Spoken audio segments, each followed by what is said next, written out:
트럼프 전 대통령에 이어 바이든 대통령까지 대중국 반도체 규제 강화를 시사했습니다. 전 세계 반도체 기업 주가가 일제히 급락하고 있습니다. 금융당국이 부동산 PF 사업성 평가 기준을 일부 완화하는 방안을 검토하고 있습니다. 사업성이 있다고 판단되면 브릿지론 만기 연장 횟수를 따지지 않기로 했습니다. 최상목 경제부총리가 서울과 수도권을 중심으로 집값 변동성이 커지고 있다고 말했습니다. 정부는 다음 달 중으로 주택 공급 확대 방안을 내놓을 예정입니다. LG전자가 인공지능을 접목한 스마트 팩토리 사업을 집중 육성하기로 했습니다. 오는 2030년까지 조 단위 매출을 내겠다는 목표를 내놨습니다.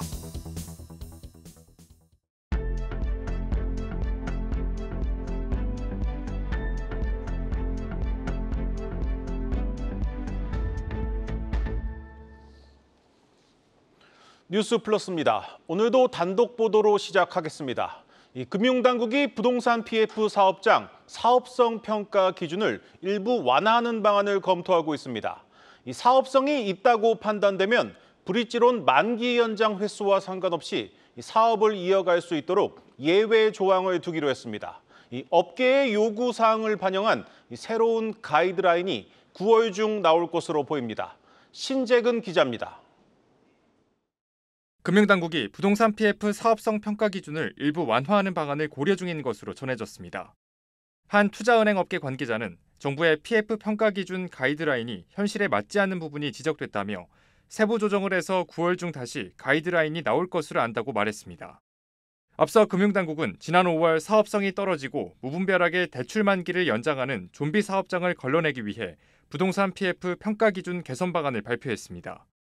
현재 이를 바탕으로 사업성 평가를 진행하고 있는데 평가 기준에 대한 업계 불만이 큰 상황입니다. 대표적으로 문제 제기된 건 브릿지론 만기 연장을 2차례 초과하면 유의, 3차례 초과하면 부실 등급으로 분류하는 부분입니다. 금융당국은 브릿지론 만기를 3번째 연장하는 사업장부터 경국매를 유도하는 것으로 알려졌습니다. 브릿지론은 부동산 개발 사업 과정에서 토지 매입 등 초기 단계에 필요한 자금을 대는 대출로 보통 만기가 6개월 정도로 짧습니다. 반면 도시정비 사업은 토지 매입과 인허가 절차 등을 고려하면 장기간 소요되는 것이 일반적이라 여러 번의 브릿지론 만기 연장이 불가피하다는 지적이 나옵니다. 때문에 도시정비 사업의 경우 사업성이 있다고 판단되면 만기 연장 횟수에 상관없이 브릿지론을 가능하도록 하는 방안이 거론됩니다. 업계는 의견 수렴을 거쳐 오는 9월 중 바뀐 기준안이 마련될 것으로 예상하고 있습니다. 평가 기준이 완화되면 그동안 꽉 막혔던 브릿지론이 활성화되고 투자자들이 불확실성 해소로 받아들여 경국매 낙찰 건수도 많아질 것이란 설명입니다. 금융당국은 사업성 평가를 하면서 의견을 계속해서 받고 있다고 밝혔습니다. 한국경제TV 신재근입니다. 서울과 수도권을 중심으로 한 집값 상승세가 심상치 않자 정부가 오늘 약 10개월 만에 부동산 관계장관 회의를 열었습니다. 최상목 경제부총리가 직접 나서서 집값 변동성이 커지고 있다고 밝혔습니다. 지금의 상황을 엄중하게 보고 있다고 했는데 이 집값 상승세를 바라보는 정부의 태도가 조금은 달라진 분위기입니다. 취재 기자와 자세히 들여다보겠습니다. 부동산부 성나균 기자 나왔습니다. 성 기자, 이 부동산 관계장관 회의가 무려 10개월 만에 열렸는데 이 시장 분위기가 좀 확실히 달라졌죠? 네, 이제는 이 서울 부동산 시장이 지나치게 과열되지 않을까라는 것을 고려해야 되는 시점인 것 같습니다. 정부는 이 서울 집값 상승세가 일시적인 현상이라는 입장만 되풀이해왔는데요. 각종 지표를 보면 정부의 판단이 다소 어긋나고 있다는 점을 보여주고 있습니다. 일단 오늘 나온 주간 아파트 가격 동향을 볼까요? 이번 주에 서울 아파트값 상승폭은 2018년 9월 둘째 주 이후 70개월 만에 가장 컸습니다. 거래도 활발해지고 있습니다. 지난달에만 서울에서 6,688건의 매매 거래가 일어났는데요. 2020년 12월 이후로 가장 많은 수치입니다. 신고 기한이 이달 말까지라는 점을 감안하면 7,000건을 넘어설 것으로 보입니다. 네. 또 이 매매 수급 지수 또한 기준선을 2주 연속 웃돌고 있는데요. 집을 팔려는 사람보다 사려는 사람이 더 많다는 뜻입니다. 이처럼 여러 통계 지표들이 집값 급등을 예고하고 나서면서 일각에서는 패닉 바잉 우려까지 나오고 있는 상황입니다. 오늘 회의에서 이 공급을 늘리겠다는 내용들이 일부 나오긴 했는데 특별히 좀 눈에 띄는 건 없습니다. 이 다음 달 추가 대책을 좀 발표하기로 했죠. 네, 맞습니다. 일단 다음 달 대책에 앞서서 오늘은 어떤 메시지를 전달하는 데 주목한 것으로 보입니다. 오늘 열린 부동산 관계장관 회의에서는 공급 확대와 관련한 내용이 예상처럼 주를 이뤘는데요. 우선 3기 신도시 등을 중심으로 시세보다 저렴하게 오는 2029년까지 23만 6천 가구를 분양한다는 계획입니다. 또 수도권 신규 택지를 발굴해서 2만 가구를 공급하고 공공 매입임대 주택을 1만 가구 이상 추가로 제공하기로 했습니다. 구체적인 추가 부동산 대책은 다음 달 중 발표될 예정인데요. 일각에서는 분양가 상한제 완화, 수도권 내 유휴 부지와 자족 용지를 활용하는 등의 내용이 담길 것이란 예측이 나오고 있습니다. 네, 지난해 9월과 올해 1월에도 이제 공급 대책이 발표가 됐는데 좀 와닿지가 않는 것 같습니다. 무엇보다 이 사람들이 찾는 이 서울의 아파트를 늘리는 방안들이 참 마땅치가 않습니다. 네, 말씀하신 것처럼 사실 공급 측면에서는 정부가 더 이상 꺼낼 카드가 없어 보입니다. 이미 웬만한 대책은 다 내놨다는 의미인데요. 오늘 발표한 수도권 그린벨트를 풀어서 2만 가구를 공급하겠다는 건 지난달 공개됐던 저출생 대응책에 포함된 내용입니다. 또 신축 소형 비아파트에 대한 세제 지원은 올해 1월 110 대책에서도 언급된 부분입니다. 네. 이 세부 조건들은 일부 조정될 수 있겠지만 특별히 새로운 건 없는 셈입니다. 한편에서는 정부의 공급책이 여전히 서울을 둘러싼 지역에만 집중됐다는 지적도 나옵니다. 현재 집값 불안의 원인은 서울에 있는 만큼 현실성이 떨어지는 겁니다. 또 공급이 충분하다는 메시지만 반복하는 점도 시장의 신뢰를 받지 못하는 이유로 꼽힙니다. 수요와 공급이 적절하다면 집값이 안정돼야 되는데 여전히 치솟고 있는 상황입니다. 정부가 스스로 정책 약발이 떨어진다는 걸 인정하는 셈입니다. 네, 지금의 집값 상승세는 이 투기 세력이 아닌 이 실수요자들이 만들고 있습니다. 이 수요와 공급에 따라서 집값이 움직이고 있다는 건데 이 말은 지금 정부가 이 수요가 있는 곳에 제대로 공급을 하지 못하고 있다는 얘기입니다. 성나균 기자와 함께했습니다.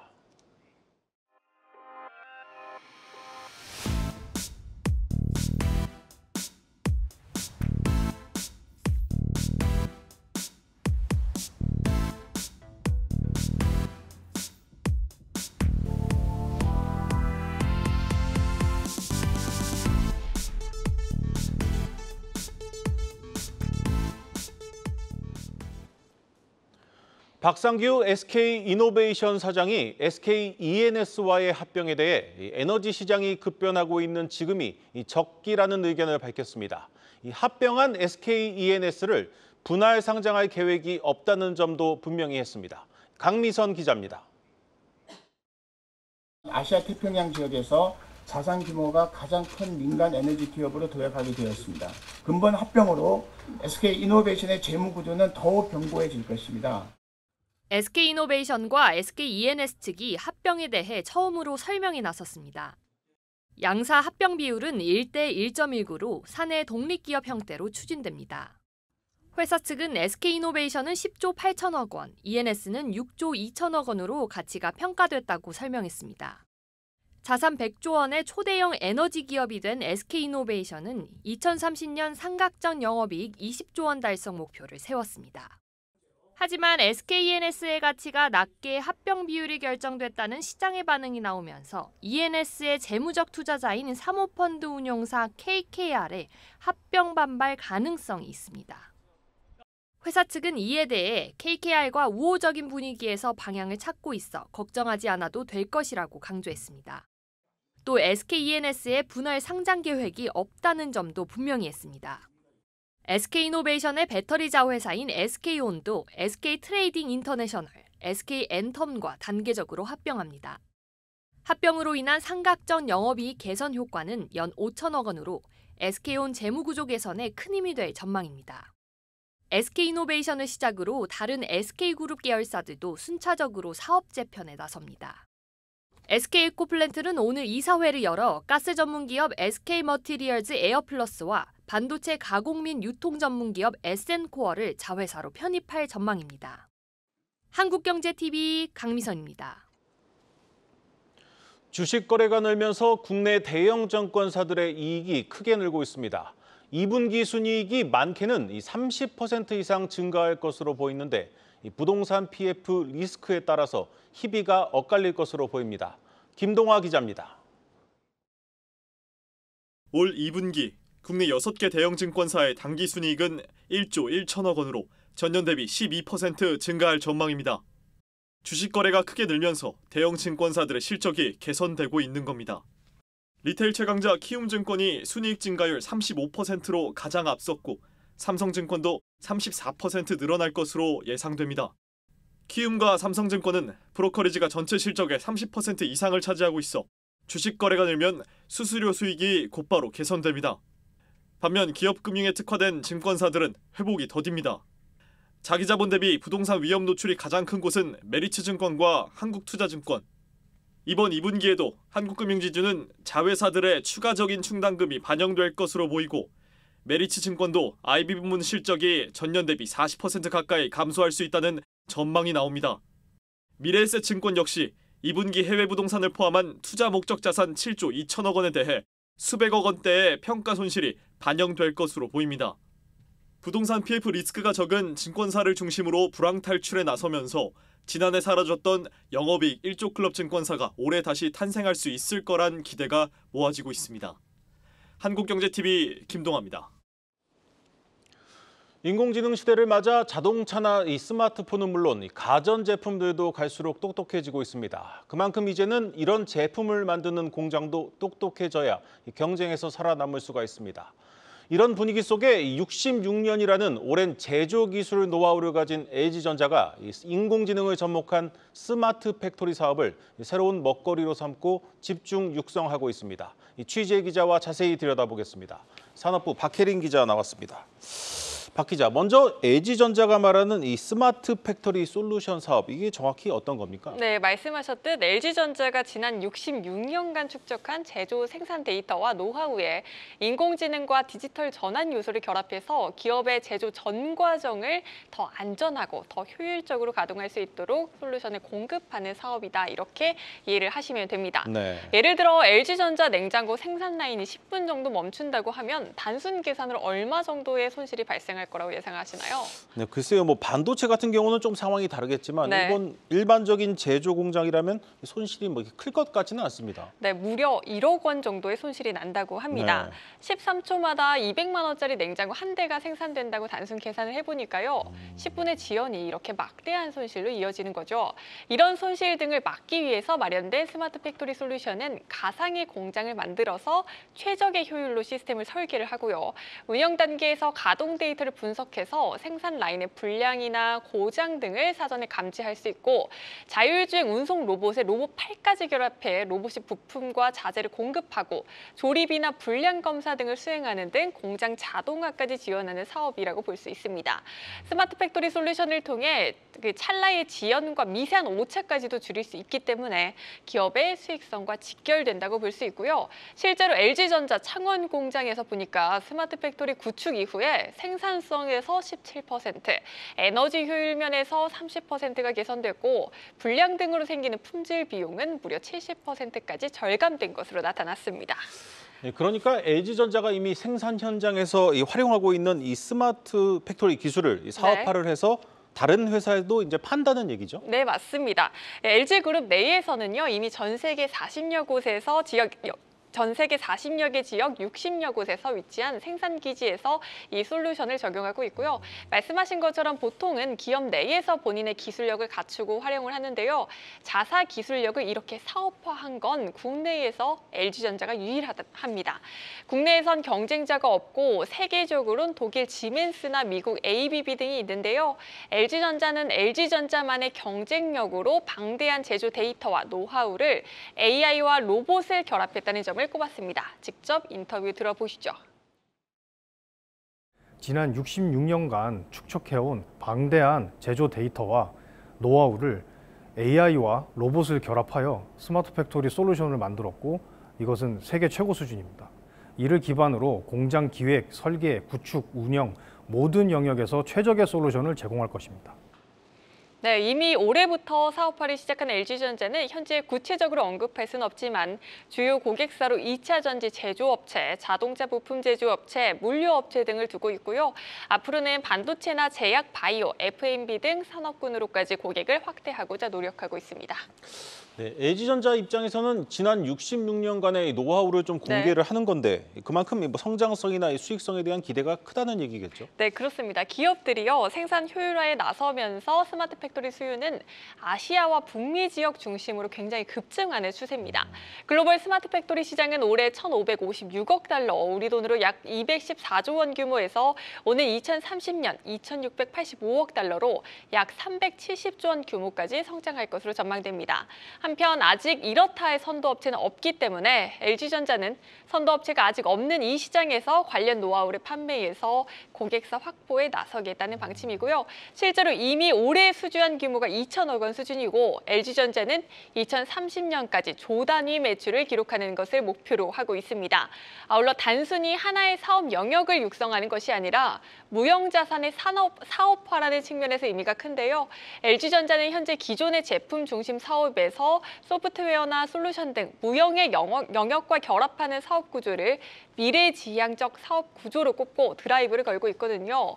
이 중심에 스마트 팩토리 솔루션 사업이 있는 거고요. 또 LG전자의 성장 동력 중 하나인 B2B 사업의 고속 성장에도 큰 기여를 할 것으로 전망되고 있습니다. 네, 잘 들었습니다. 산업부 박혜린 기자였습니다.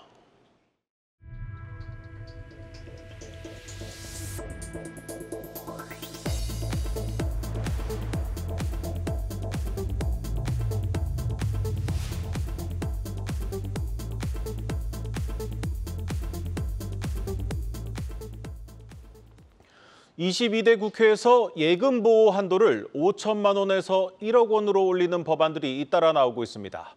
그동안 이를 반대했던 금융당국의 새 수장도 한 발 물러선 입장을 밝히면서 관련 논의가 속도를 낼 전망입니다. 전범진 기자입니다. 22대 국회가 출범한 지 약 한 달 만에 제출된 예금자 보호 한도 관련 법안은 총 6개. 여야 양쪽에서 보호 한도를 1억 원으로 올리자는 주장이 제기되고 있습니다. 우리나라는 2001년 예금자 보호 한도를 2천만 원에서 5천만 원으로 인상한 뒤 23년째 유지하고 있습니다.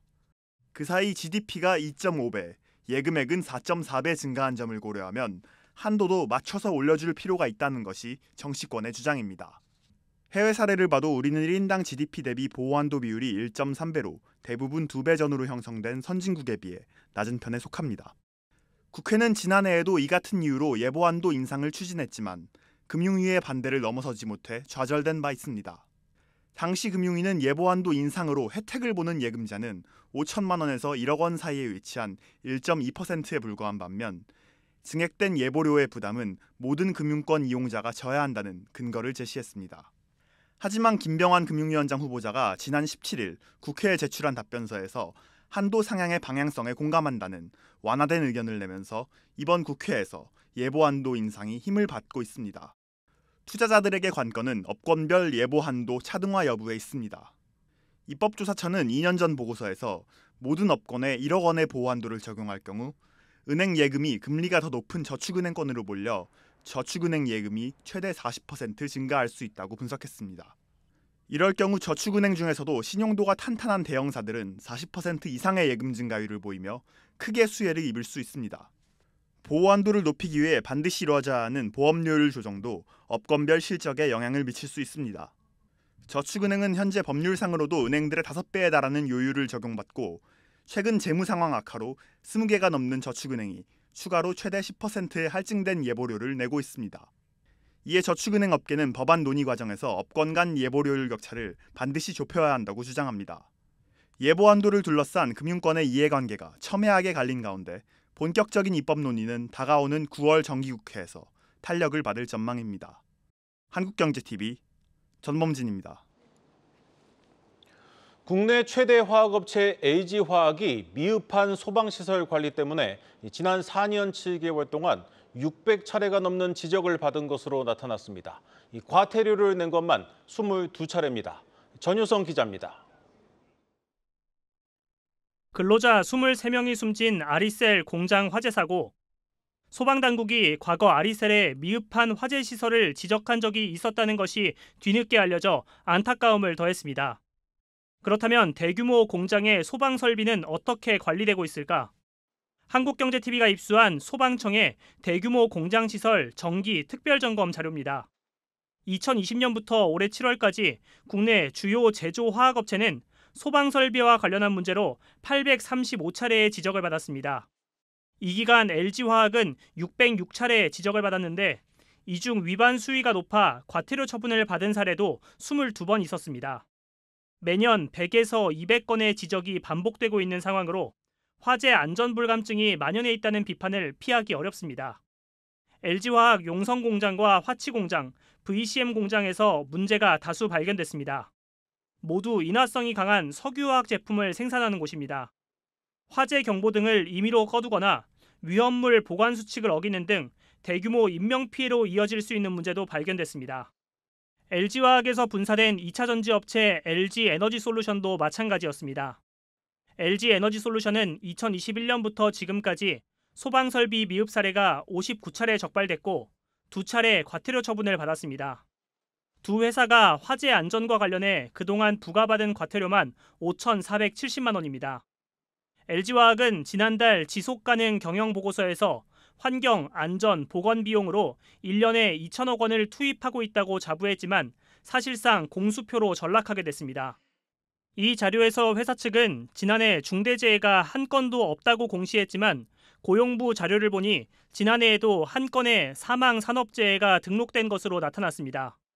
실제 LG화학의 산업재해는 매년 소폭 증가하는 추세입니다. 아리셀 공장 화재로 화재 안전에 대한 국민적 우려감이 높다는 거는 익히 알려진 거고, 대규모 제조 공장에서 그동안 안전 설비가 잘 안 돼 있다라는 게 이제 적발된 것으로 확인이 됐고, 그래서 이번 참사를 계기로 조금 더 이 안전 문제에 대해서 신경을 써야 하는 경영 문화가 좀 자리 잡혔으면 좋겠습니다. 한편 이 같은 문제에 대해 입장을 묻는 취재진의 질문에 LG화학 측은 별다른 해명을 남기지 않았습니다. 한국경제TV 전효성입니다.